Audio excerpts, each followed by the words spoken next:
everybody. Welcome to the Salem Chamber. Thank you so much to our three incoming new city councilors for joining us this morning at our organization's event here. And we will also be hearing from I like to call one of the smartest men in state. Josh Eggleston will be speaking to us as well. And at the conclusion of our meeting, give us a real-time budget update on where we're sitting. You would have to be literally not paying attention to understand some of the budget challenges that most municipalities across the state are facing right now. And I know a lot of the news has been largely in Portland, as the mayor has requested all departments reduce their expenses by 5% across the board minimum.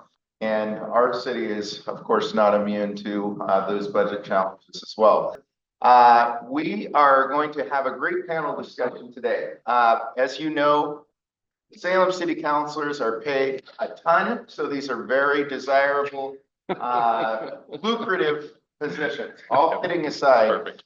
Our city council is a city council that is volunteers, and these men and women put in an incredible amount of time in caretaking of our city. Regardless of where people land on policy decisions and the like, we owe an incredible debt to people willing to step forward. Number one, to run for office first, which is an incredible challenge in itself. Asking your friends for money, getting out and knocking doors, which all three of these gentlemen have done. I would just say it is very special for us to be welcoming our three new city councilors who will start their service effectively on Monday. I believe you are sworn in on the 12th. Is that correct? January 13th. 13th. Pardon me. Yeah. One more day of freedom. One more day of freedom. They put in incredible time. And so for us to share a little bit, to first of all, learn more about them as individuals, and then ultimately share a little bit of our perspectives today and things that we as a business community are paying attention. It's important to have that dialogue back and forth. Our organization has always asked for that, and to a person, each of these three individuals have engaged. So thank you all three for being here. I'd like to start by introducing Paul Tigan, who will take the seat in Ward 1. We have Shane Matthews, who will take the seat in Ward 3, and Dr. Irvin Brown, who will step into the seat in Ward 5. All of these individuals are ready to go. They're probably getting their last long sleeps in. They know what is ahead of them.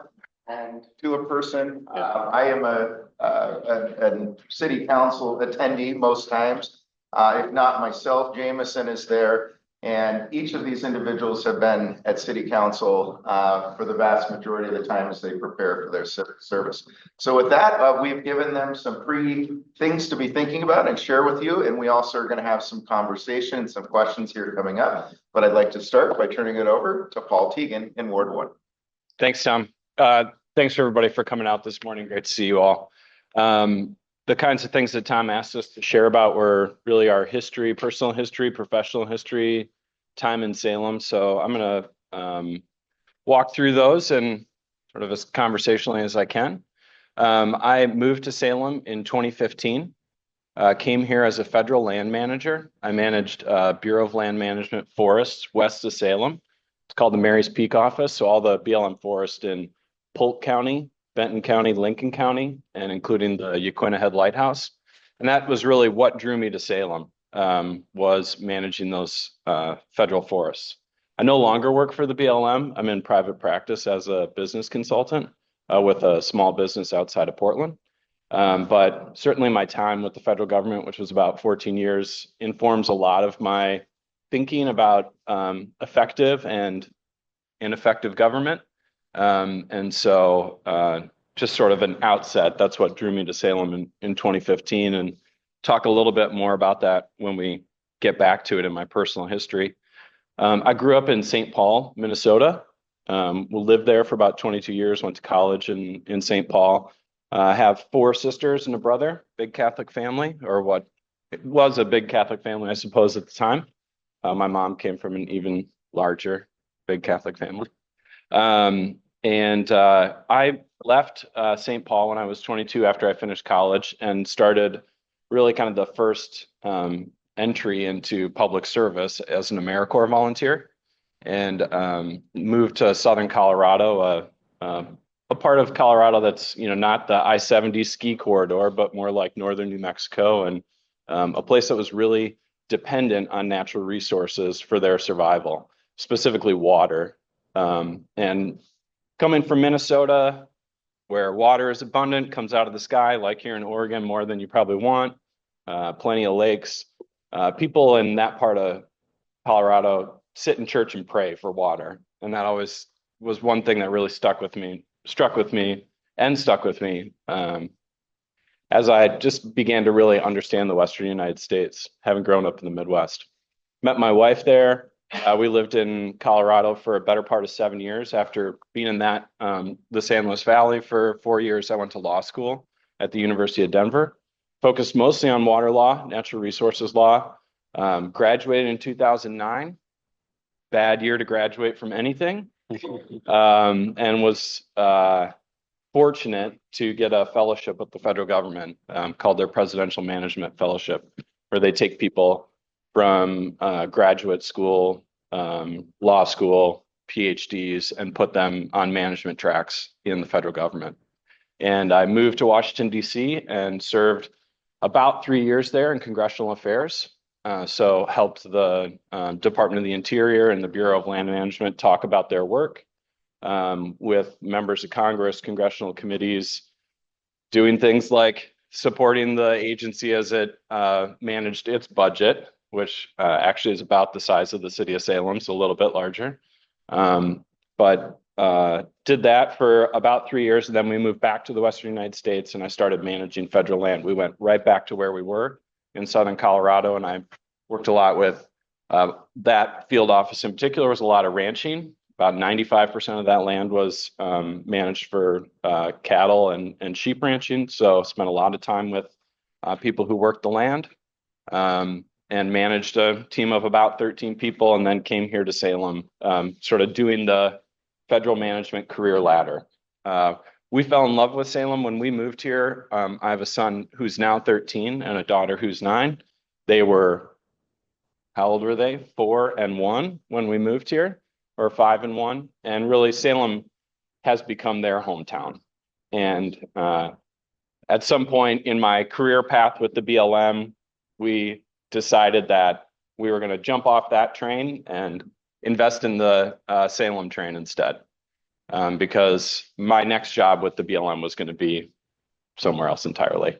And that wasn't a move that we were willing to make, certainly during the pandemic, which is when we were thinking about it. So you've kind of heard, so I did that for about 7 years, and really sort of a big turning point in that was managing the 2020 wildfires, an event we all remember. That was an event that I was intimately involved with for many months. And the fire that I was particularly assigned to most of the time was the Riverside fire, which was, northeast of here.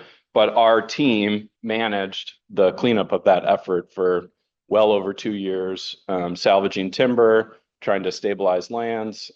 It was quite a bit. But we decided as a family that, it was time to move into something else. And I was really lucky to land with the firm that I'm with now called Metropolitan Group. And we help, all of our clients are purpose-driven organizations. So we work solely with government agencies, nonprofits, and philanthropies. Some for-profit organizations, but we help them communicate their purpose, talk about what they do. We have a creative shop that does things like create, advertisements and things like that. And then we also have a organizational strategy side, which is what I mostly work on. So definitely connecting back to my service with the city, interested in, the lessons that I'm learning in my work right now, and making sure that we help folks like Josh and the team as much as we can as counselors to, really navigate a really difficult time for the city. My involvement with the city started when I came in 2015. We bought a fixer-upper. My wife and kids were still living in Alamosa. I was redoing floors and sleeping on a cot before they moved here. And after about 3 weeks, I was stir crazy and I had to meet people. And so I went to the Grant Neighborhood Association meeting and met my neighbors and started going to that meeting every month. And I was on the neighborhood association for about 8 years, served as their land use chair for 6 of those years. During that time, I also picked up volunteering on the city's budget committee. I was on the budget committee for 6 years. I was chair of that committee for 2 years during the height of the pandemic.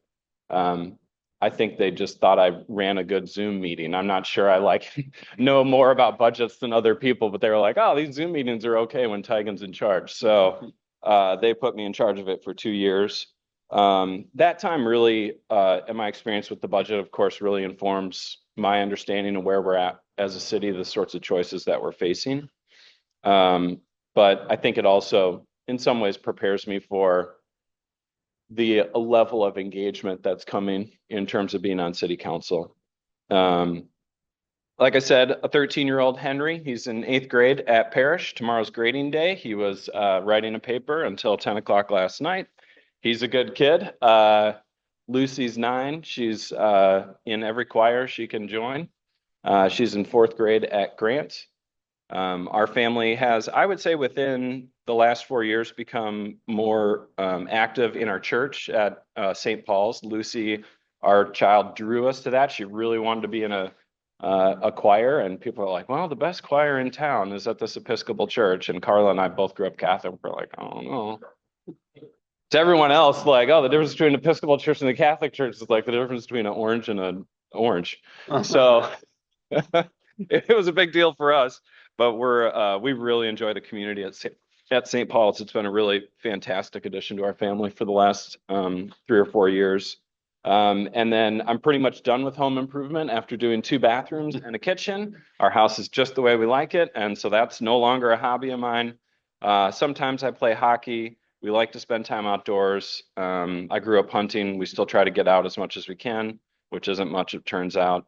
And late at night, I play piano, teaching myself piano. So that's me. I think 3 minutes to spare.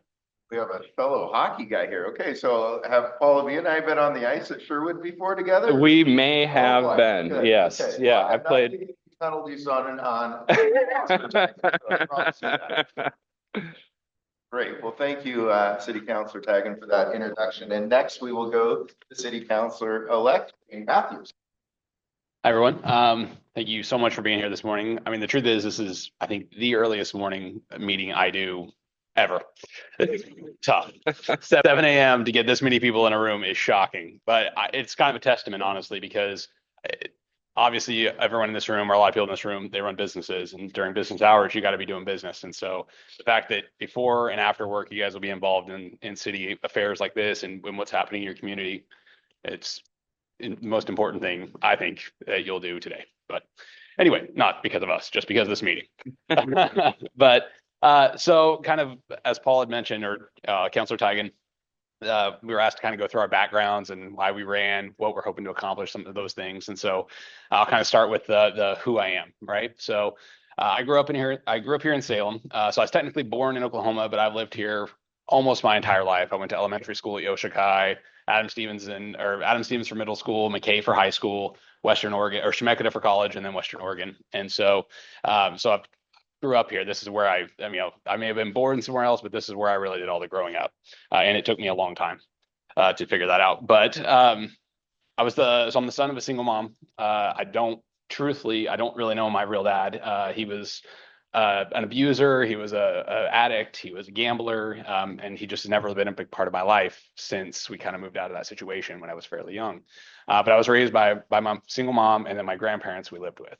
And so kind of knowing that that's kind of the history I come from, I tell people that because in most of my campaign speeches, I would end them by telling people, I've lived a lot of different lives within Salem. So I've lived a life of kind of this first section of kind of being an at-risk youth. And so I'll talk some about that, of what that looked like and kind of where I am now. And so I kind of grown up with this single mom and kind of struggling, and we were on food stamps and we were on food boxes, and that was kind of the initial part of my life. And as part of that, you kind of see hardworking people, because my mom she was a house cleaner, go to work every single day, doing everything she could to survive, but it's just tough to survive sometimes. And so that's what was a huge example to me. I just see her work ethic, my grandparents' work ethic, salt of the earth people, work their blue collar jobs, and just that was what they did. That was their life, and they loved it. But it was hard. And so I learned a lot from them, just in what a good work ethic looks like, and kind of what challenges can kind of come from that. And so, but anyway, so moving into kind of a school era, I didn't do great in school. School was never a big priority in my family. It wasn't a huge priority. I think that the tone that was always in my household was, you don't need a piece of paper to tell you can work. You can just work. And so the paper didn't make you a good worker. And so that was kind of the tone of my childhood, of like, yeah, education doesn't matter. Therefore, I didn't put a lot of effort into my school. And because of that, I barely graduated high school. So I graduated with under a 2.0. I'm not exactly how far under, but very far under. And the truth is, I would not have graduated even on time if it hadn't been for someone that's currently on our school board. She doesn't have probably any idea who I am, but Cynthia Richardson is currently on our school board, and she was the one that stayed late with me the night before graduation, so I could basically kind of finish up some work and try to get my last little credits so I could walk on. So I probably wouldn't be here today if it hadn't been for that moment, right? But shockingly, when you don't do well in school, you don't have a lot of prospects coming out of school. There wasn't a lot of like opportunity for me. I was watching all my friends go to college. I was watching all everyone kind of have these tracks. I didn't have that. So I think most people kind of looked at me going out of high school being like, he'll do great in his mom's basement or jail. One of those two things he's going to be great. But that was kind of where most people, I think, assumed I'd end up. And so, and it took me a while to kind of figure out that wasn't going to be my track, that wasn't going to be my trajectory. And honestly, I have a lot to owe to a guy he was a Marion County sex prosecutor here in town at the time. I kind of met him late in my high school career. His name was Will Lathrop. And he kind of took me under his wing. So for me, again, I'd kind of seen one version of life, and he kind of took me under his wing, saw potential where maybe some other people didn't, and I didn't. And he kind of showed me an alternative option, one that kind of did include education, one that kind of did include a different, more, just a different path. Both paths are great. This was just a better one for me. And so he kind of showed me this education opportunity of like what that could look like. And I don't even think he really knew he was doing it. I think he just kind of saw, a chance to be able to take a kid. He was a youth pastor at the time, and kind of take a kid and play basketball and do those different things. But just through that process, I met people that were already kind of living a different life that looked much more appealing. So that was kind of a catalyst for me, that eventually I got married young, and we had 3 kids. And when you have 3 kids, you get married young, you don't have a lot of stability from behind you. You also still kind of perpetuate some of that, some of the need of assistance, right? So at that time we were on OHP. We had kind of we were taking assistance in order to kind of better our lives to some degree. And it really was a stopgap for us, because that was the time I decided I am going to go to school. We are going to take this seriously. And so while I was going to school, we were working full time. We were on assistance. We had 3 kids, but we were making it, but it was tight. And so eventually we kind of got through that phase of life. And then we kind of hit a windfall after school. I got a job at the hospital. I was able to start really at a low level there, and slowly work that up to working in the community development department, which essentially, in order for the hospital to sort of remain nonprofit, they have to basically kind of give away a portion of their profits. And so I helped to manage the funds that they did, and make sure they were going to the right places. And so it's a great opportunity for me to kind of step into something that, again, I would have never thought was going to be an opportunity back in school. So anyway, I did that for several years, and then decided, hey, I sold my house. Turns out it's pretty expensive to sell your house with realtors. I'm a realtor now. And I realized that really quickly, like, this is a good opportunity. And so I sold my house. We'd used a realtor, and I was like, wow, that's quite a bit of money to pay. And so I decided I was going to get my real estate license. And so I did get my real estate license, and started doing that about as part-time while I was still working at the hospital. So I'm working full-time at the hospital, had finishing up my school and doing real estate all at the same time while having 3 kids. And so real estate slowly started kind of taking over and making more income than I was making at the hospital. And so that kind of later on became my full-time gig. And so for about a decade, I've been doing real estate in town full-time. And so I'm with Homestar Brokers. You'll find my number online, just letting everyone know. It's your commercial. City Councilor is not paid. But anyway, so so that's kind of what leads us to here. And so I mentioned I have 3 kids, and my wife. So my wife's a teacher. We've married 17 years. She's a teacher over at Parish Middle School, actually, where Paul's son goes to school. And then my kids go to Liberty and Crossler out south. And so they're 13, 11, and 9. And so great kids. Truly, just we've been blessed with some easy kids so far. We'll see. My 13-year-old's spotting right now. Yeah, this emotions thing with 13 is tough. But anyway, so then it kind of leads into that's who I am. That's my background here. And there's tons of different paths I could have told you about and everything else, but I felt like that kind of gave you at least some little bit of glimpse of like starting from a kind of one perspective where assistance and needing help and needing the government to be sort of a part of my life to now being in a situation where that's not really the case. I can, afford to give back. I can afford to I have my own business that I can kind of have some of those bigger impacts on the community. So that's where we're at now. But then there's a question, okay, that's all fantastic, but why did I decide to run, right? How does that link up with this, a spot I never thought I'd be in? So there's the why I decided to run, and then there's the why do I care? And so the why I decided to run is fairly simple. There were 2 catalysts for me, and they're going to sound benign, but they weren't. So I had my mail stolen time and time again. About every other week, my mail was getting stolen out of my locked mailbox out south. Very frustrating, super irritating. And so eventually my mail had got stolen, and someone had been able to activate a credit card they got out of the mail and use it at the local Safeway over on Center Street, and then go over to Walmart and buy $1,300 worth of stuff there. And so I didn't catch it. My bank caught it, actually. And so they called me, they told me about it. And then in order to get any funds back, I needed to file a police report, right? And so I called to file a police report, and the police basically tell me, hey, that's terrible. We don't have the capacity right now to be able to take your report. We'll give you a call back. Okay. Odd, but okay. Next day comes, I don't hear anything. So I call again, same thing. Third day, we're on the same track. Fourth day, I call again. Finally, I think I've just browbeat them into taking the stupid report, right? So they end up taking the report on the 4th day. But in this time, because I'm sort of like a bull in a china shop with these things, right? I'm like, all of a sudden I'm gung-ho. I'm going to fix this. I'm down at Safeway getting the video of the guy. I've sent that video to one of my other friends who's a police officer. He sent it out to his group of police officers. They know exactly who the person is. They know exactly where he is.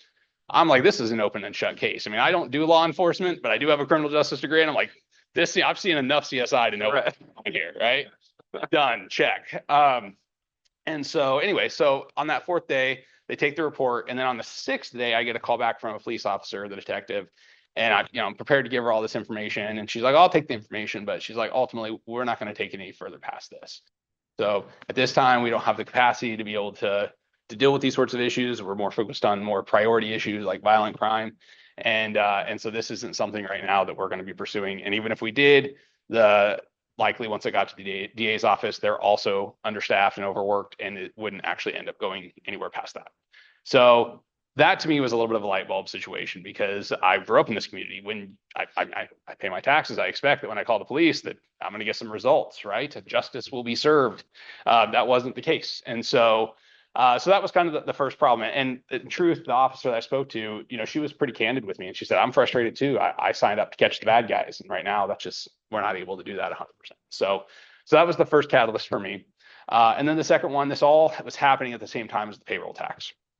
And so I've never been super politically motivated, super politically focused. I'm non-affiliated by registration. It's because it just hasn't been a big part of my life focusing on these things. But after that, card incident and kind of the police, that made me start focusing on what was happening in the city. And then there was the payroll thing.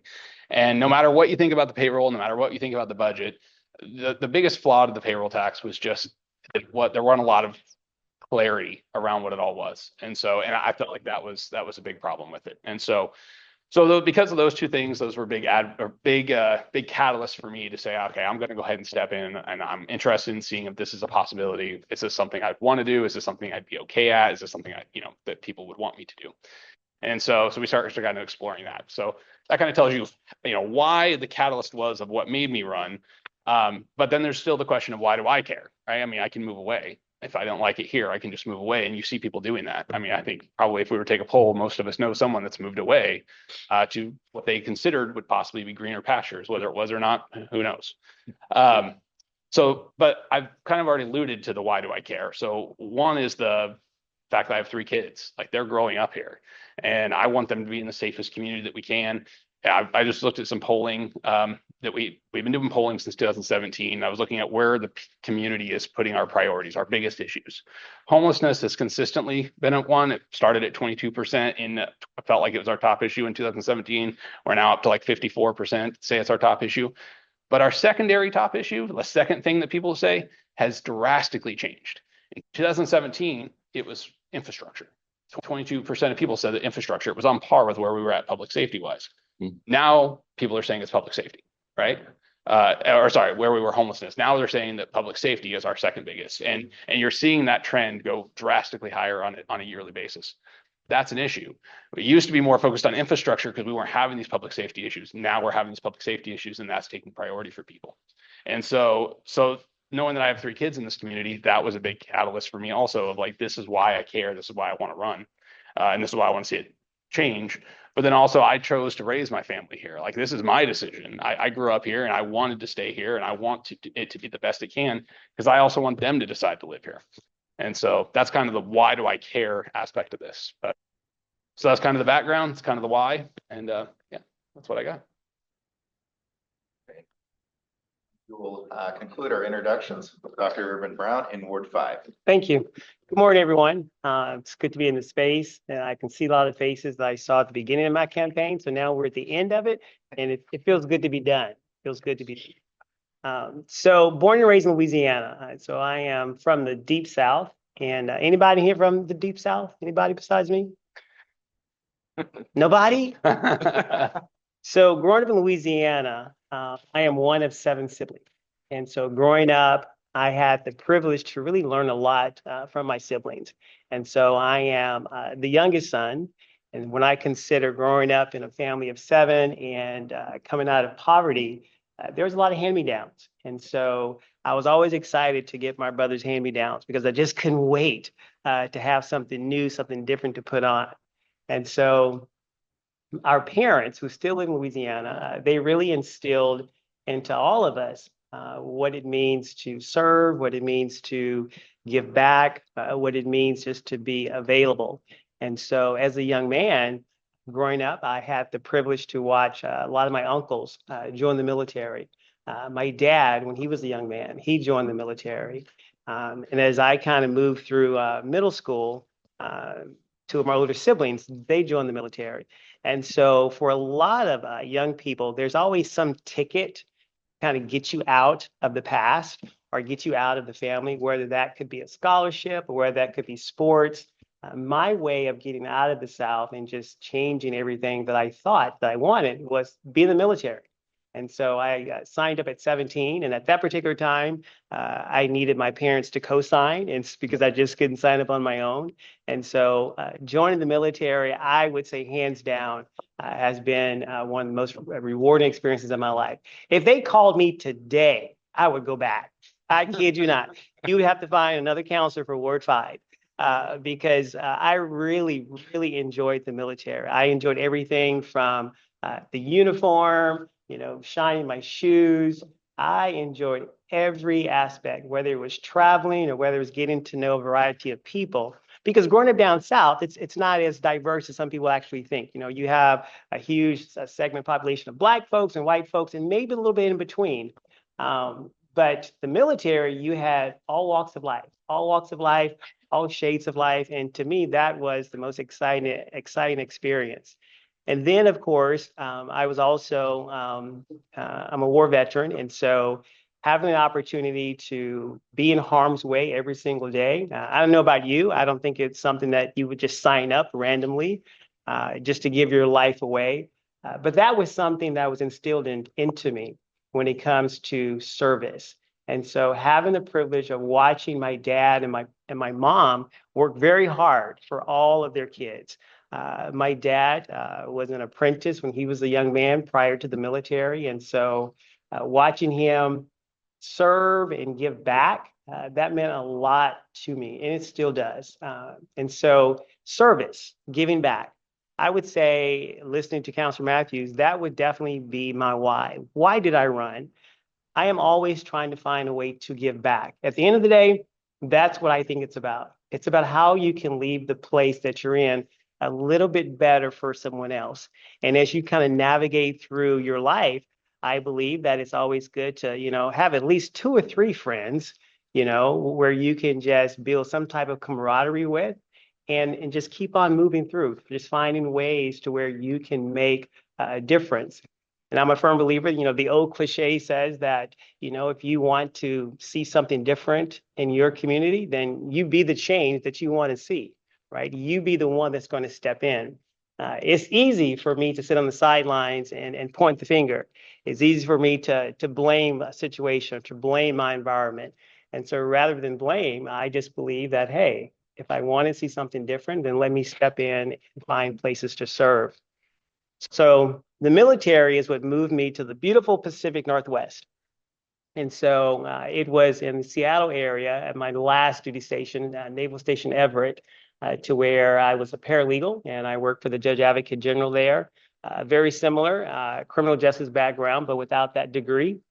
And so living in the Seattle area for quite a few years, I got involved in working with a nonprofit organization, became a youth pastor, because I thought for so long that I was going to be a pastor. I just believed that hands down. Because growing up down south, it's that's part of the Bible Belt. And growing up in a Black Baptist church is like, okay, I guess that's what we're going to do. I'm going to become a pastor. And so I really firmly believed in that. And so I was like, and I don't know about people in this room. If you're a person of faith, I know that I am. Sometimes, I can be walking in a certain direction and it may not be the direction that God wants me to go. And so I don't know about you, but usually I want to go where I want to go. But God's the type of person that says, hey, no, we're going to go this way. I was like, okay, you win. And so being in the military and becoming a youth pastor for several years, I enjoyed every aspect of that. Again, just finding a way to give back. Around about, I would say, 2008, I relocated to Portland. In the Portland area, I was a teacher in high school for a few years, and I got bored, went back to school and got my master's from Lewis and Clark, became assistant principal at the middle school level, assistant principal at the high school level. Again, serving, giving back. I got bored again. I decided to go back to school and get my doctorate, and so I got my doctorate from the University of Portland, and at that particular time, I was the first African-American to finish their doctorate at the University of Portland. And so again, using those degrees to find ways to give back and find ways to serve. So my why in being here today and going from the military, being a youth pastor, serving behind the scenes of nonprofit, even today, working as a policy advisor for DHS. Again, it's finding ways to give back. DHS is the largest state agency we have. And for those of us who know how DHS operates, it's all about families. It's all about helping those individuals that are in need. And I tend to live on that side of it. Understanding policy, there's nothing wrong with a good protest. But if you want to make some changes, it involves policy. And that's where the real work happens. And so when I think about running for city office, when I first moved here in the fall of 18, I moved to Salem rather. I moved here and immediately I wanted to figure out where can I get busy? Where can I volunteer? Where can I serve? And so I started volunteering with the Human Rights Commission. Even to this day, I still log into their meetings. I started getting involved with the Police Review Board. And so just finding little ways to serve. And I found out that, living in Ward 5, there were not a lot of people that were serving. Like I looked online and I looked at the budget committee, and believe it or not, there was a seat open. So I decided to apply for that seat. And at that particular time, you were the president looking over the budget committee. And when I reached out to Mayor Bennett at that time, he had said, hey, when you're serving, you're welcome to jump into the seat. And so that's what led me to be actually on the budget committee. And so to this day, it's been a rewarding experience because we find ourselves in a deficit at 17.7, and that's a lot of money. 17.7 million, we find ourselves stuck there. And so my why is making sure that we can have a representation of everyone in the city. And looking around, I mean, there's just not a lot of people of color in Salem. And so one of the things that I know that I'm good at being in a space to make sure that we can have a representation of every single voice. Because at the end of the day, every voice matters. Every person that lives in this city matters. Whether you decide to vote or not, you still matter. And I want to make sure that we have a place where we can make sure that we can invite every single person to the city to be a part of that, to feel like they belong here, to feel like this is a place where they can live and have a family and be a part of something. And to me, that's my why. It's the time to give back. Dr. Brown. We're going to go through some questions that I did preview our panelists on, but I will read them. They are prepared for these.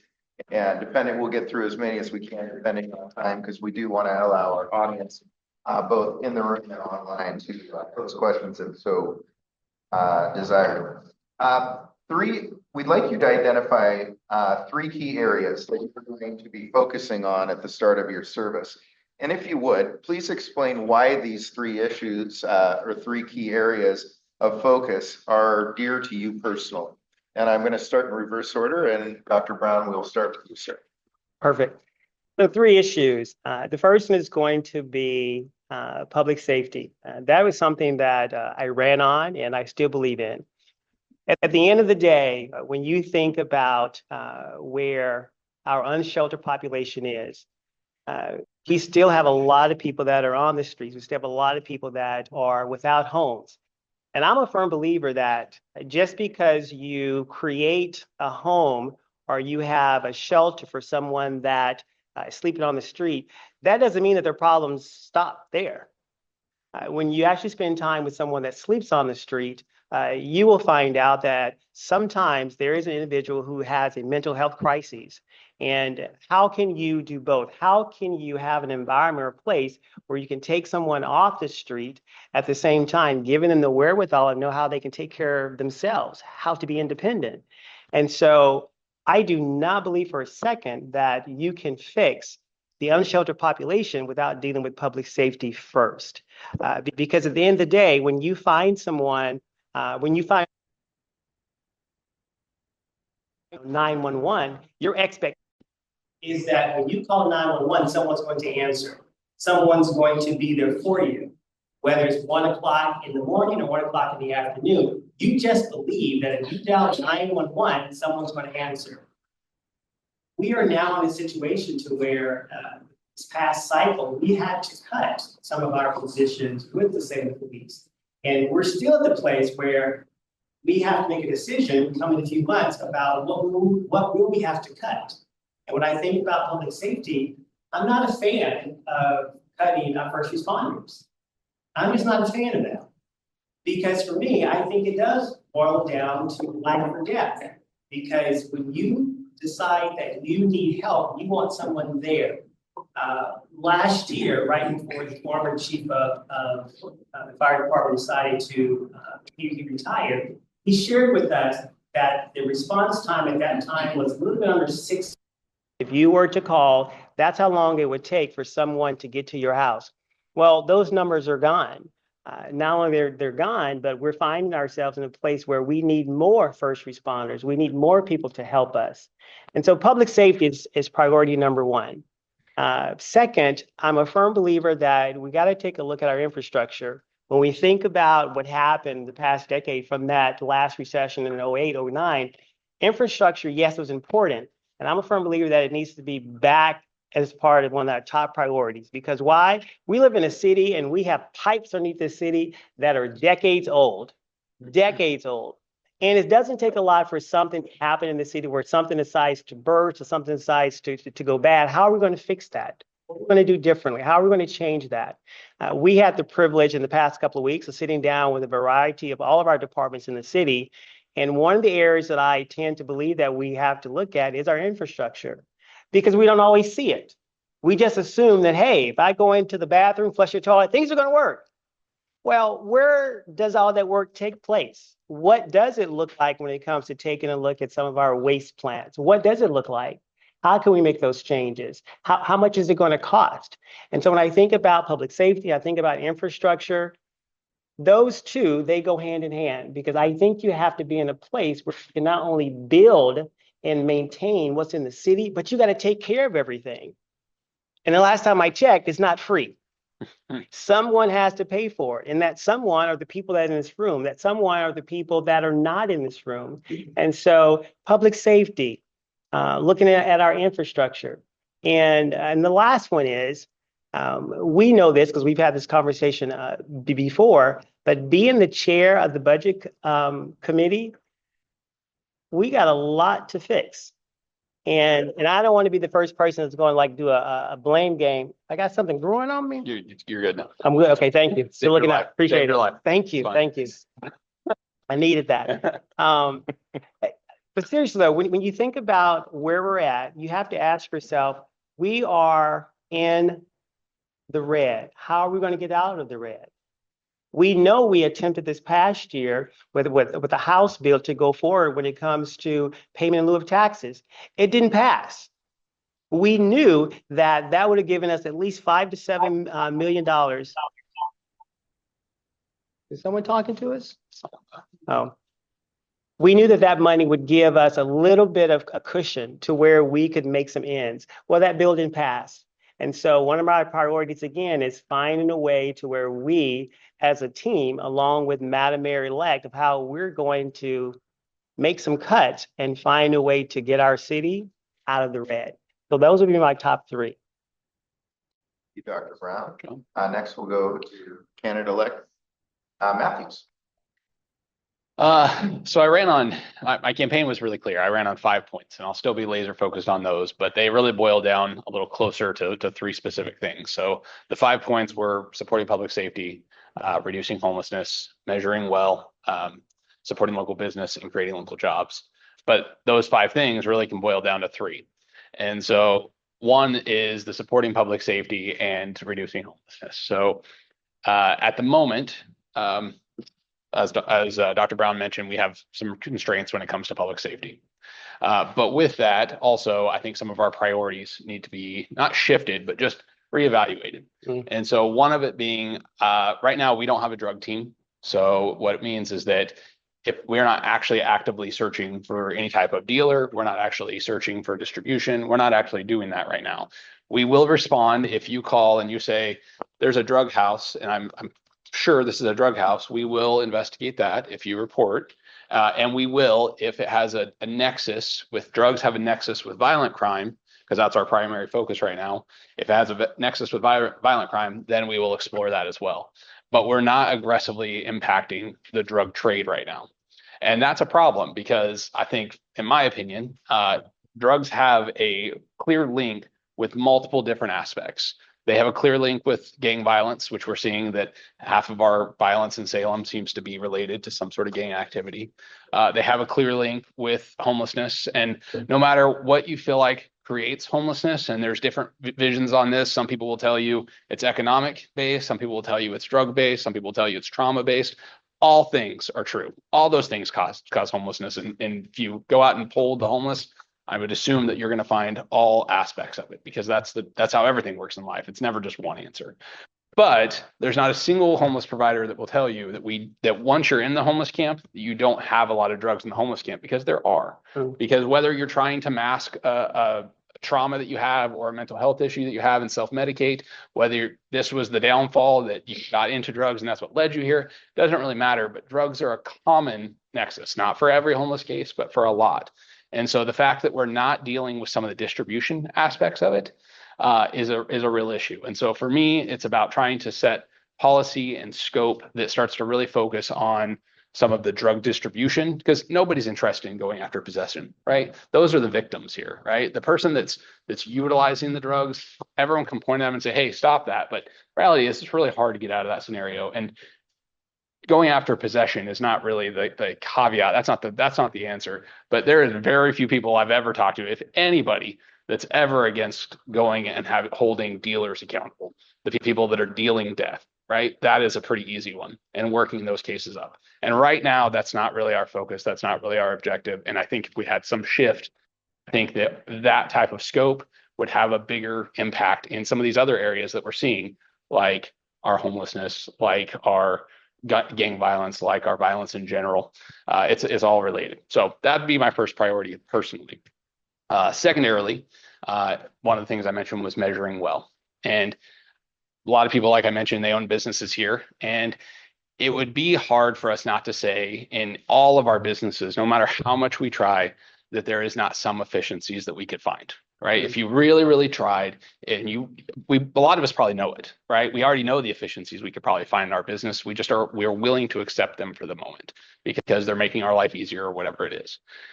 But the truth is that's something we need to do well in the city. And for the most part, in truth, I think there has been a real focus on trying to eliminate waste and trying to eliminate some sort of, find that efficiency. But that's something we need to continue to do. And then we need to be able to measure ourselves with a true measure of success. And businesses, I know this, I think the cities all across the nation, they're not different in the fact that we can get a little bit lost in the idea of what we're doing and not did it have the success metric that we were looking for. And that's something I think that we as a city, we as our businesses, that's something we need to do better. And so that is being able to say that when we start a project, when we start to spend money, it's not about what we're going to do with this money. It's about what is the objective outcome that we're looking for, and then continuing to measure ourselves against that objective outcome to say we either succeeded or we failed.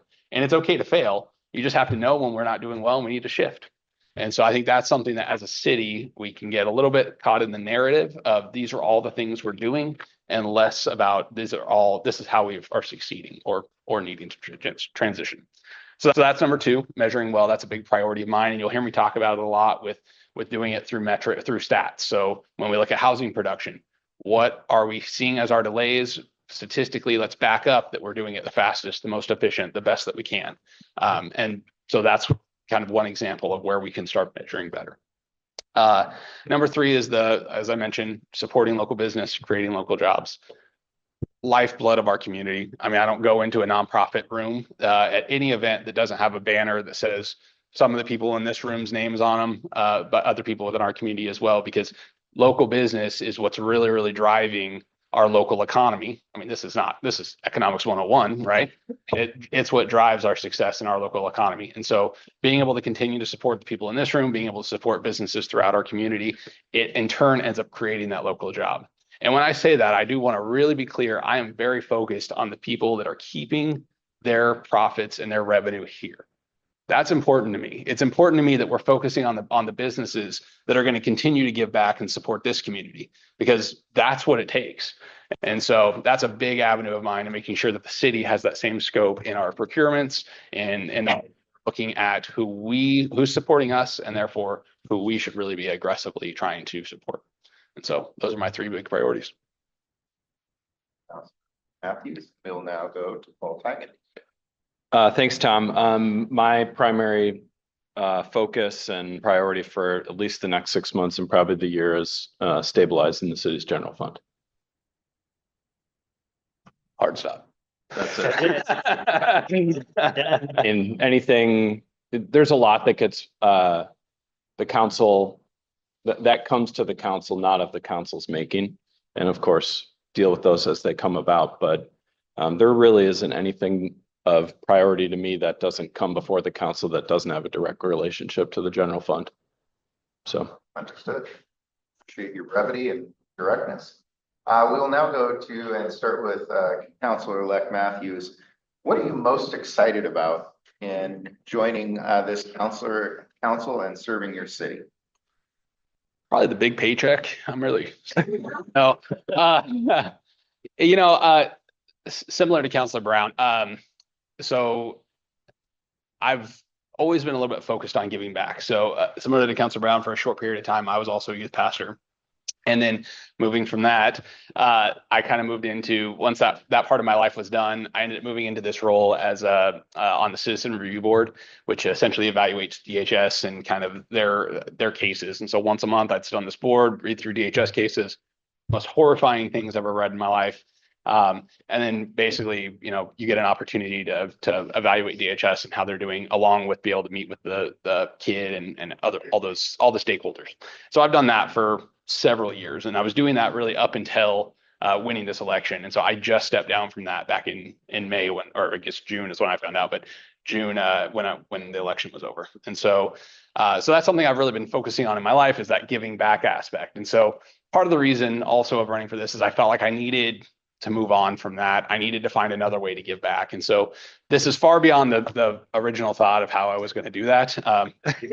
But it's so far worked out. We'll see 4 years, but you guys can grade me in 4 years and say how true that is. But I think that's the most exciting part for me is it's a new endeavor to still be able to give back, because when I had that period of my life where I was in between, where I had kind of stopped doing youth pastor and I wasn't doing the CRB stuff yet, I was a little bit lost in I was doing well in my business. I was making money. All those things were great, but I wasn't really having any of that success filled. And so the giving back part and being able to volunteer and make a difference that you can actually visually see or feel like you can see. That's what I'm probably most excited about. Councilor Tigan, what are you most excited about in serving on Salem City Council?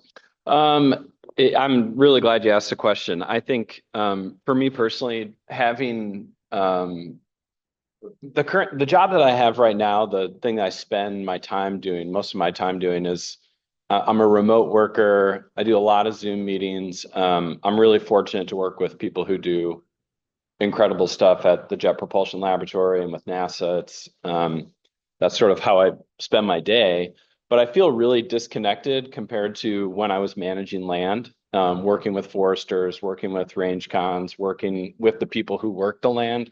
And so that part has been hard for me. And I really look forward to both connecting with, of course, people who work for the city, like the amount of service that goes on from our civil servants, but also from the community who depends on Salem, this group here, and the people who work in the city, just having a much stronger connection to the city.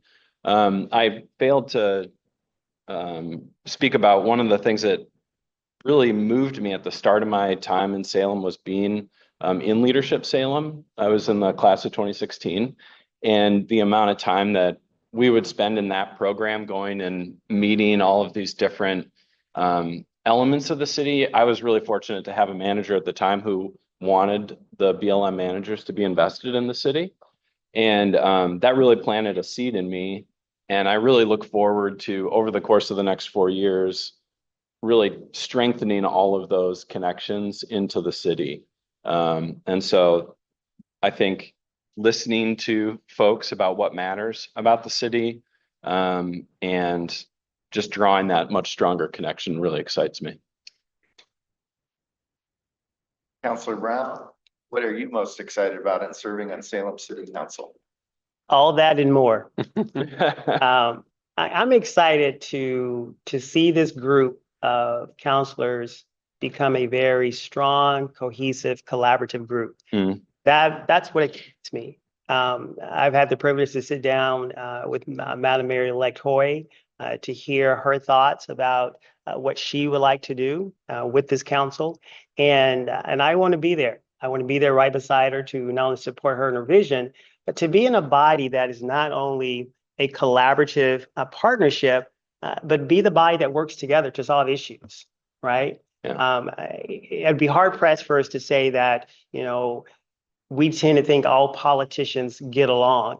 Regardless of what someone's personal view may be, I'm a firm believer that the moment you decide to serve, you have to change that camera lens that's on you onto someone else. It has to be about someone else. It has to be something bigger than Irvin to what keeps me up late at night, right? It has to be a representation of every person that's in this space and that's not in this space. And to be an elected official, it is about giving back. It is about stepping into a space, being brave and being courageous. It is about finding ways that we can agree. That is what it's all about. It's trying to make a difference, not only but for everybody else. So that's what excites me. I'm excited to go deeper. One of the things that I joked about when we first came here this morning was that we see a lot of each other. A lot of each other. And I was telling Shane, I was like, Shane, feels like we should become roommates because I talk with you more than I talk to my own parents. And so that's a part of the work.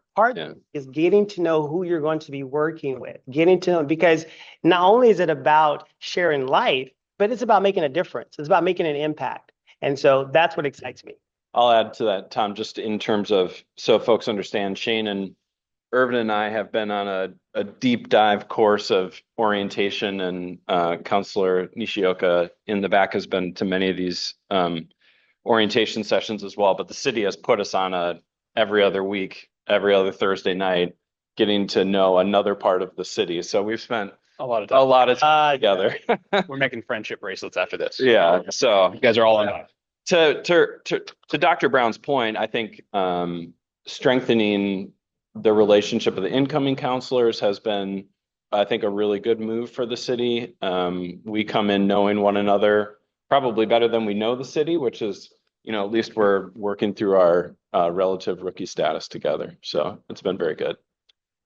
Just a little editorial. That is very encouraging for this body to see, because we have seen some very visual hiccups at times with our current council, and it is important for an organization such as ours to see you charting mutual success paths together. So that is encouraging to hear. Dr. Brown alluded to it, and my next question for each, and we will start with Dr. Brown, is what keeps you up at night as you prepare for elected service? Yeah, what keeps me up late at night kept me up last night. I've said this before and I'll say it again. Public safety keeps me up at night. Mm. And I say that as a deep sigh because I am very, very concerned that when we start in the new year, and our CFO, he's back there, he'll tell you, we have to make some cuts. Unless someone in this room wants to write us a $17.7 million check, we will gladly take your money. But having said that, it keeps me up late at night because I have a concern. And my concern is, I said it while I was on the campaign trail. I said it even before I was campaigning. Public safety should matter to all of us. When you dial 911, you're expecting someone to show up. If we are forced to let go of more first responders, whether it's a police officer or having to close a firehouse, you better believe that every single person in this room is going to feel that. You're going to feel that. You're going to feel that there's a void here if you have a need, if you have an emergency. So that keeps me up late at night because I want to find ways to where we don't have to close a firehouse. I want to find ways that we don't have to let go of more police officers, because if the truth be told, if you ask Chief Womack to come in this space right now, he'll tell you we need more police officers. He'll put a number to it. He'll tell you exactly what the need is. So I will pace the floor at 12 or 1 o'clock in the morning, trying to find ways or thinking through, hey, what can we do different? What can we change? How can we increase our revenue streams? Do we need a grant team? Do we need to put another House bill together? What legislator from the right and from the left can we bring that will help us lobby the causes that we have in this capital city? And I'm a firm believer that if that doesn't keep you up late at night, then we really got to talk, because public safety should matter to all of us. And it doesn't matter. My dad would say this, trouble has no color or race or concern about you. Trouble will come knocking on your door at any time it wants to. An emergency just happens. And when an emergency happens, we need to make sure that we have the infrastructure and the people to take care of that emergency, especially if it's you or your loved one. It could be someone that's visiting here. That's the first thing keeps me up late at night. And the second one is, again, this is under public safety. In Ward 5, we have some hot pockets of crime. That's where a lot of our crime takes place. If you had to bring Sheriff Hunter in here, he will tell you where it is. And I've been on ride-alongs with people on his team. I've been on ride-alongs with people on Chief Womack's team. You have some hot pockets in Northeast Salem. And it may not impact you because you may not live in that area. But if you go there, you'll find out that there's a lot of parents, a lot of students, a lot of young people that need not only mentors, but they need to have a conversation about, hey, how can I be active and proactive to make sure that I am not a victim of some senseless crime? And I'll stop there. Thank you. Councillor Tigan, what is keeping you up at night as you prepare for elective service, sir? Well, it's not going to work if none of us are sleeping. So someone has to not be kept up at night. I'm going to say the budget to almost every question that you ask. But I will say, I think that on a moment of like personal reflection, I want to make sure that I can serve well. I think that keeps me up at night, is just being able to manage the time and the expectations that come along with the service of the position. Just people put a lot of trust in you to vote for you. And so I just really want to do the job well and listen and try to represent as many people effectively as I can.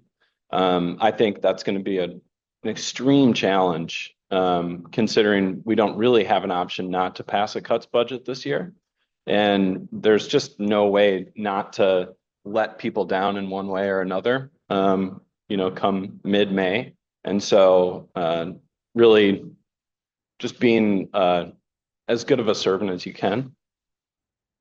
And Councillor-elect Matthews is keeping you up and at night. Yeah, you get to sleep. You've got 3 kids. I only have 2.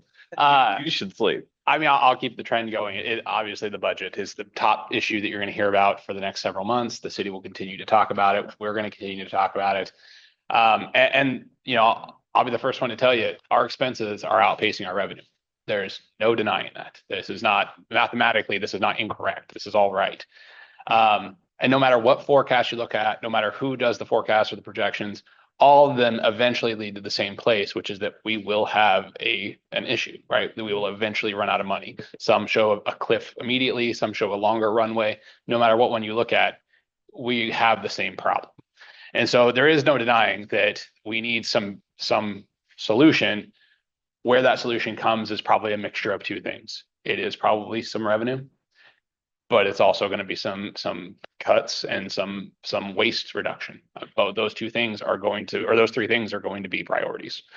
So those are the things that keep me up at night, because as Councilor Tigan mentioned, there are people that are reliant and expecting and that supported us to be able to do this job. And it's really easy to sit and talk about it. Now it's actually time to do it, where that rubber meets the road. And that's much harder. Like, it's way easier to just be the guy that says, oh yeah, I got the fix. But then you actually got to have the fix. And that's much harder. So I'm counting on him. But no, I mean, but that's the truth. I think that there is some mix of things coming with that budget. There will be both of those. I'll add one more thing. What's, I suppose, unique about the budget situation for the 3 of us is that's something that's relatively in our control. We will take the vote. We will say yay or nay. There are other things that keep me up at night that are outside of our control.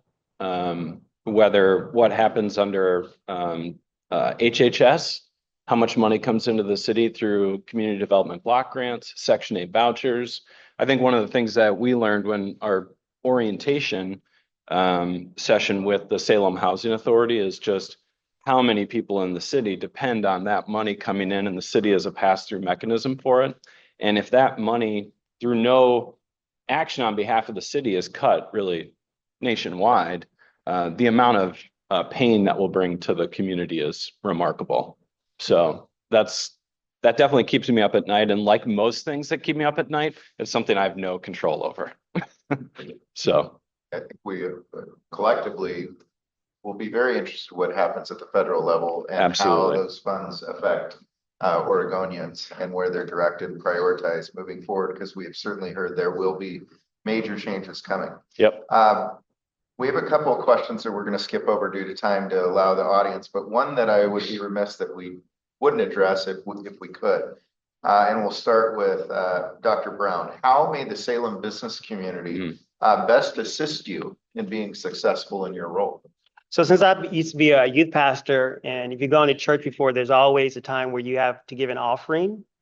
we can take up an offering here today. We're gonna send the plate around. Yeah, we'll send the plane around, how we get as close as we can get to the 17.7 million. But no, seriously though, when I think about the business community, it's going to take every single one of us to lean into this matter when it comes to getting us out of the red. So how can the business community help us? And that's the question I'm going to ask you. Because if I can ask you to be the business owner when it comes to taking care of your employees, the cost of the overhead, or whatever infrastructure you have, I know that that's your responsibility. So you understand the weight of what it takes to run a business. You understand the pros and the cons. You understand every single thing about your budget to keep your business in play. You know where your money is going. And at the end of this year, you'll have the opportunity to take a look at how much money you brought in. And then when you get ready to file your taxes, maybe you'll have a CPA that'll do it for you. You're hoping that you will be in the red or the black. Which color do you want to be in as a business owner? If I know business like I think I know business, you want to make sure that you have money left over. So when I think about the business community, we have to be at a place, Tom, where we can have civil conversations, get to the place where we can have civil conversations, civil discourse when it comes to understanding, do we raise taxes? Does that involve license fees? Does that mean that the cost of our electricity goes up? Those are the questions that we have to ask ourselves, because I don't see someone coming in and just on a white horse getting us out of this. And so the business community, we have to be at the table with you when it comes to solving this issue. We will not do this in a vacuum. We will definitely lean on people that are not only working here, but may also have some ideas and suggestions. I'll leave it there. Dr. Brown, Councilor-elect Matthews. Yeah, I think you guys are in a unique position that makes it really, really tough. And I've been in your position, and that is you're not a W-2 employee. So you risk when you speak up. That's the truth, right? There's always a fear as a business owner that when you voice your opinion, that you're going to lose business because someone might disagree with you. And I know that fear because it's kept me from, like I say, I was not politically engaged. It was not a priority for me. My business was. And then there was a fear of I would never want to, I'd be afraid to lose business. My whole point in being business was to build my business and can't afford to lose it. So I get you guys are in a little bit of a rock and a hard place, because I know that feeling of feeling like, I need to let the chamber speak for me because I would be afraid to be the one on the front line, right? So I understand that. But that's really what we need. We need the business community as a whole. We need your voices to be able to come out and say, hey, Right. This is what I see as best for the community. This is where my voice is. And the chamber does a fantastic job of speaking for the business community, but it also takes the people in the business community to also be saying that same message. And so that's what I would say is sort of needed. It's needed that the business owners themselves speak up and say, this is where we're seeing our issues, and this is where we're having some of our plight, and be some of that vocal piece. And because that's the only way I think we're getting to a solution that has some middle ground, and everything else is if there's enough voices on all sides. So Councilor-elect Tigan, how may the business community best support you so you can be successful in your role? Thanks. I think it's a great question. I feel like we've hinted at it throughout this conversation, the kind of collaboration and camaraderie the three of us are trying to build as we move into the council, working with Councilor President Nishioka and Mayor-elect Hoy. I guess I would say if we're able to, at our level, put together a coherent voice about what we think is needed as a community to move forward to solve the city's budget, that the business community responds to that. If we can't figure it out, I get it. People will say, look, we need different people on council. We need something else. But I think what we're at the outset, maybe naively believing, is that we can get to near unanimous votes on what it's going to take to fix the city's problems. And those are the kind of votes I want to take. And if we can, then I think that's also a signal to the people who supported us, whether it's people who supported me, or it's people who supported Shane, or it's people who supported Mayor-elect Hoy, that this is the consistent vision we have to move the city forward. And so that's the way the council can lead, is by demonstrating that we've done the work and we're on the same page. And if we do that, I would hope for the business community support. Yes, first of all, this business community has very consistently, and mind you, I've been in this role for only 6 years, so I won't speak prior, but we have great leaders in this room who set this organization up for incredible successes in civic involvement.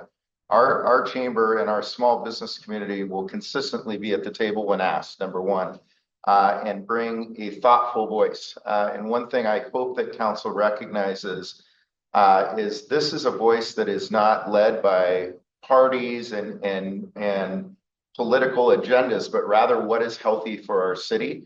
And I will continue to remind our elected officials that business growth, meaning businesses prospering in the city, has additional tax dollars as businesses grow, as properties are built, as businesses flourish, expand, and invest in new employees.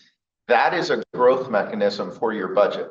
And our city has, by and large, not been focused on any economic development efforts, by and large. But I would say we have an outstanding reflection to look at the success of the airport. The city put in an additional 1.2 million approximately into infrastructure of the facility itself. And we have our consultants report that $19 million from outside our community was brought into Marion County due to the efforts at the airport. Our organization is going to continue to remind that healthy business is healthy community. And we want our entire community to thrive. And one thing you'll hear me say often at the Salem Chamber, we believe in helping businesses prosper so our entire community may thrive. That is a belief system that you have within this organization, and know that we have people ready to raise their hands and step forward. And we want to hear the collective vision of where council feels we can go to reset the budget. And then it will be up to us to wrap our arms around, see what is economically viable, and then come behind one of those efforts that makes most sense to make our community flourish and thrive. With that, let's turn it over to the audience for questions. Yes, Amy. Thank you, Walter. Appreciate all your comments. One of the things I'd like to say, specifically Dr. Brown, is there's an issue of trust. And as a business owner, at the end of the year, when I'm seeking a red or black on my profit and loss, I don't choose to hire high-paid positions like an assistant city manager. I don't choose to give lucrative raises at that time. And so there's an issue of trust, because when we're looking at our profit and losses, we have to make hard choices.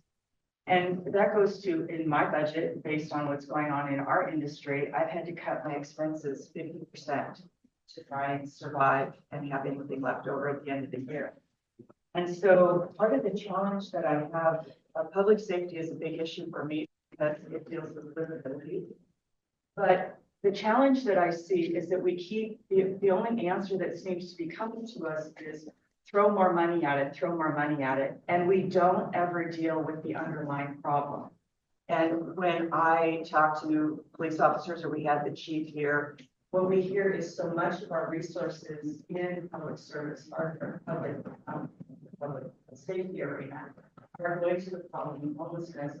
And I don't see us solving that problem. And I'd like for once for government to look at solving the issue, because frankly, it's no different than if we had an addict in front of us and they just kept saying, I'll solve my problems if you'll just give me. Amy, do you have a question? The problem just gets bigger. Mhm. So I would ask that you would please consider solving the problem. I personally am tired of hearing that there's legislation that says we can't deal with the homeless when I go to other cities in the nation. And they do. And so I would just beg that we would do that. We might find that we have enough resources in public safety to take care of the city and get it back to where it was before. If the mess sits in our city. President Herring. So thank you. It's great to hear from all of you. So November election, we saw across the state, there's not a lot of appetite for raising new revenue. And sort of piggybacking off of Amy's comments, part of that issue is a trust issue. So what do each of you intend to do to sort of build or rebuild community trust in the city council, in the city government? Because like they're going to be asking for funds in May. What that looks like, we don't know yet, but I'd like to hear your thoughts on sort of what's the process for rebuilding or building trust in city government. I'll take a jump at it. Part of that starts right now. One of the things that, and I'm going to use first names, one of the things that Paul said earlier was that we've been spending a lot of time in our onboarding classes. Like tonight, we'll be together like 7 more hours today. That is a part of building the trust. I'm a firm believer that if you want to make some changes, you have to be able to get along with the people that you're going to be working with. You have to be able to break bread. You got to be able to share. You got to be able to compare your ideals to see, hey, where is there some commonality? Where can we shore up this? The conversation I had with Madam Mayor-elect just a couple of weeks ago was that is priority for her. Priority for her is making sure that we have a body that is not only a cohesive unit, but it's a body that the community can trust. So how do we rebuild that? Do we lean on our neighborhood associations? Partly, but that's not the whole message. Do we find a way this next spring to take our message to every single community? I'm a firm believer it's going to take that and more. We are already discussing how we're going to go visit every single neighborhood and have conversations just like this to rebuild trust. We got to do that. And it's not just putting something on the flyer and sending it to you, but it's actually having conversation. It's actually being engaged. It's actually asking questions and having those collaborative answers. That's the part that we believe as a council, we can do that. Because if we don't do that, whatever we put forth as in May or November, it won't pass. People have to believe in this body. They have to be able to trust us. And part of that is you got to see us actually like each other as an individual. Hello, somebody. And it doesn't mean that every single thing that Shane says, I'm going to say yes to. But it does mean this. At the end of the day, I should be able to agree to disagree with him, but not be disagreeable. That's reality. And I can be on this all day because whether you are far to the left or far to the right, compromise is in the middle. You have to find a way to give something up if you want to get across the finish line. It involves sacrifice. I think James Baldwin said it perfectly. He said, the challenge is in the moment and the time is always now. We are faced with a variety of challenges. And if we don't find a way to lean into this conversation, when it comes to that cliff, as Shane mentioned earlier, it won't just be us going over the cliff. Hello, y'all. We all go over it. Because as a city, we have to find a way that we can have not only the best infrastructure, but we got to be able to get out of this. And I'm going to go back to about the homeless issue. And we could be here all day because we just didn't have a homeless problem because of the pandemic. The homeless problem has been around for a long time, for several decades. And if you go back, you'll find out exactly when it took place. Because we opened up a lot of our facilities and homes where a lot of individuals who had mental health issues, they were in some of our hospitals. Well, a lot of those hospital facilities, they left. In the 80s, they were closed down. And those individuals who needed that help, where do we put them? They went to the street. And today, if you had to go to a young person today and say, hey, where do you live? There are young people today that live on the street. How do they get on the street? If you're in the system, and I work with DHS, if you're in the system, when you turn 18, if you don't have a parent, no place to live, where does an 18-year-old go? Say it again. On the street. We didn't talk to plan his answer.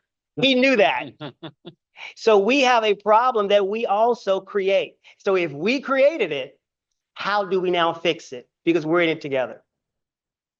I would, Real quick, rebuilding trust really quickly. Yeah. I'm sorry. Oh, no, I would piggyback on the collaboration part is a big piece. And I think you're moving into a council, at least the three of us, I think multiple other counselors I've spoke to, it's a very pragmatic council. And so I think we are less divided than some of the past politics that have played a role. And I think this is much more pragmatic. I think the other thing you can look at, because I think obviously we're going to be talking about the budget. Josh is already coming up. But because of that, I think that's going to be our main thing that people are looking for trust on aspects. So one thing to look at is we are doing efficiency audits right now within 3 departments, and those will ideally continue to spread throughout the rest of the city. So as those efficiency audits happen, those are hopefully going to be some signal of things that they can be better, things that are going well, and being able to kind of rely a little bit on whether we're actually meeting that efficiency goal that we should. Building trust. Yeah, I would say a more collaborative and pragmatic council is the way to go. And just taking the words of my colleagues, it's going to be a great first start for us. You're ready to follow one solitary council in a belief system and watching that partnership. Ladies and gentlemen, would you join me in applauding and welcoming our new city council?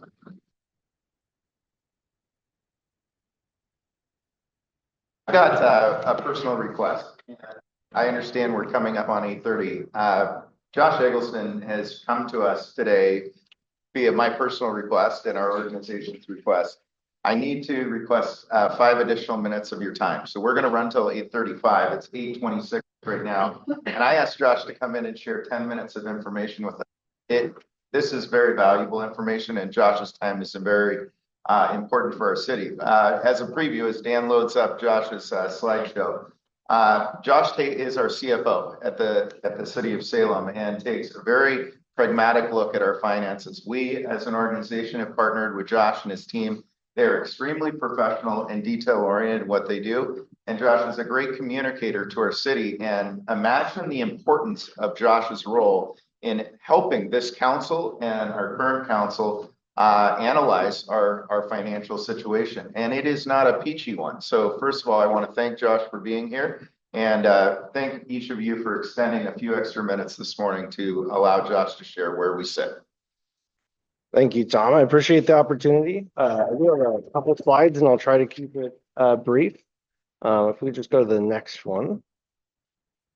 You might have seen this graphic before. This is just the full budget cycle. We used to get a little bit of a break maybe in July and August with the budget cycle after we adopted the budget.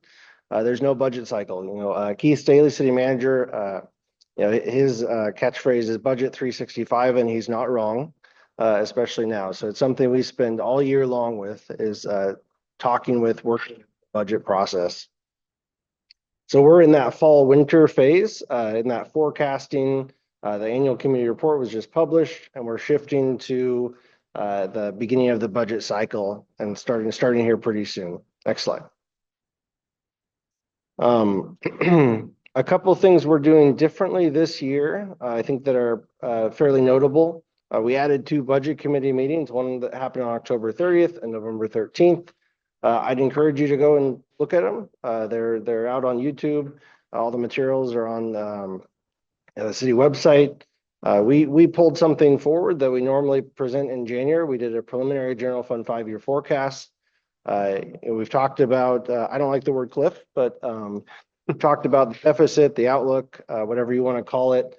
We wanted to talk about that more, and we wanted better discussion. So that's why we presented a preliminary forecast. We're presenting a final one in January.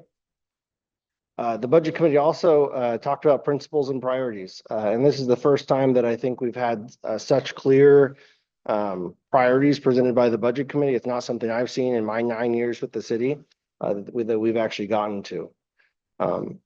The other thing, I'd like to thank the Chamber's dedication. We're doing a forecast review. We have a couple Chamber members. Thank you, Bill, Ricky, and Raquel for serving on that group. We also have a couple of budget committee members that are serving and really diving into the details that you don't want to know about.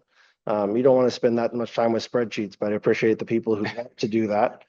Looking at our assumptions, looking at our methodology, understanding where the city's coming from, understanding the costs we can't control and those we can, and working through what that looks like.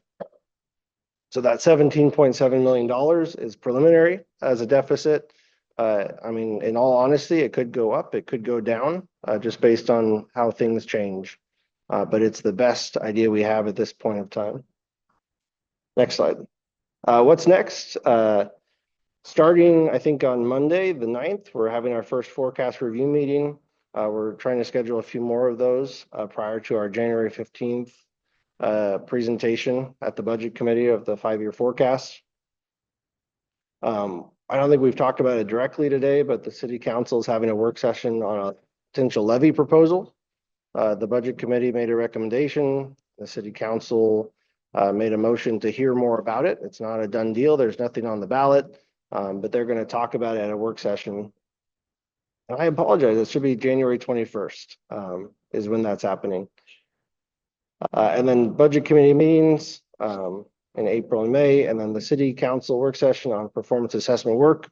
What Councilor-elect Matthews mentioned about the performance assessment work, we're going to look at the first couple of those from city council at a work session in April. Next slide. This is where I'd really like to end and focus on how to get involved. We do have a new webpage that was stood up, cityofsalem.net/servingsalem. It has some FAQs. It has kind of some background information as a survey you can take. I think probably some of you have already seen that, but it's a good way to get information into the city. We're doing this at listening sessions, at a lot of neighbor associations, a lot of boards and commission meetings. So feel free to tune in, check out that. All the budget committee meetings are listed there. Those are all open public meetings. You're always welcome to testify at those. City council meetings, I have the correct date on this slide, January 21st, for that levy proposal. Work sessions, there's no public testimony at work sessions, but every other city council meeting, there's public testimony. And then the final budget steps on June 9th and June 23rd for the budget public hearing and budget adoption. And I think it's been mentioned, but this budget cycle, I don't expect to be an easy one. Last year wasn't easy. I expect this one to be much more challenging. Whether you're talking about revenue, whether you're talking about reductions, both of those conversations are difficult. And I'm really hopeful for a robust discussion with City Council and the Budget Committee as we move forward. And I appreciate your support and engagement as we move forward in this process. Thank you.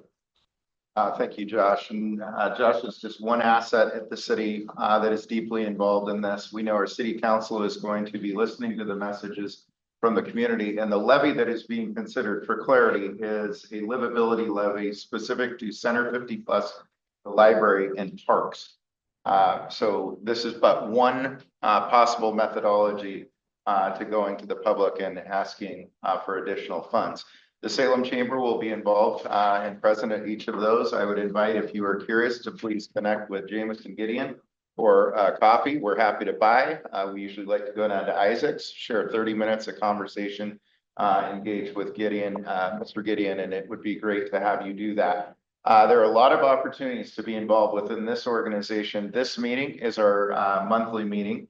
And next month, we will not be on our normal date. The date normally would be on the 2nd. We feel a lot of people will be pretty active on the 1st. And so it's awfully tough to invite people to 7 a.m. But you love this cherished time at 7 a.m. So we invite you to join us next month on January 9th. That is the second Thursday, where we will have our official legislative preview. We have a number of our assets on the various lobby teams in Salem, as well as elected officials in Oregon's House and Senate that will be here to preview the long session. It will be a long session, and there's a lot of work to be done at the state level as well. So we invite you to follow along. If you are not getting our business advocacy update each Tuesday or Wednesday, please again connect with myself or Jameson so we can get you updated. One last hand for our incoming city councilors and Josh Eggleston.